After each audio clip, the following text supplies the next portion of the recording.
అనుభావుడైన కారణజన్ముడు. ఆయన్ని వేరొక పండితుడు, ఆయన విష్ణు భక్తుడు, ఆయన్ని తీసుకుని రాజుగారి గుళ్ళోకి వెళ్ళారు. ముందు విష్ణు భక్తుడిని అడిగారు, ఎందుకు ఇలా ఉన్నారు అయ్యప్ప అని అడిగారు. ఏమిటో పరమేశ్వరుడి కొడుకు, శ్రీ మహావిష్ణువుకి కొడుకు, కానీ భూతనాథుడని పేరుంది, చుట్టూ భూతాలు ఉంటాయి. ఏమిటానా ఈ ప్రారంధం, శివుడికి కొడుకు అవడం వల్ల నాకు ఈ భూతాలు అంటుకున్నాయి చుట్టూ అని చెప్పి ఆయన బాధపడుతూ ఇలా పెట్టుకున్నాడు అన్నారు. ఆయన ఏం తీయలేదు వేలు. అప్పయ్య దీక్షితుల వారిని అడిగారు. అడిగితే అప్పయ్య దీక్షితుల వారు అన్నారు, ఆయనకి తండ్రి పరమశివుడు, సందేహం లేదు.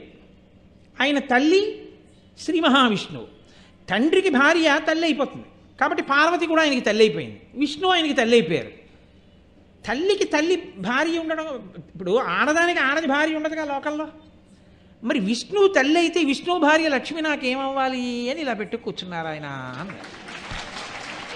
అప్పయ్య దీక్షితుల వారి శ్లోకం చెప్తే తీసేశారండి వేలు. యథార్థంగా జరిగింది ఇది రామరాయల వారి పరిపాలనా కాలంలో. పరమాచార్య స్వామి వారు వ్యాఖ్యానం చేశారు ఒకసారి దాని గురించి. కాబట్టి శంకర భగవత్పాదులు సౌందర్యలహరిలో శ్లోకం చేశారు దీని గురించి.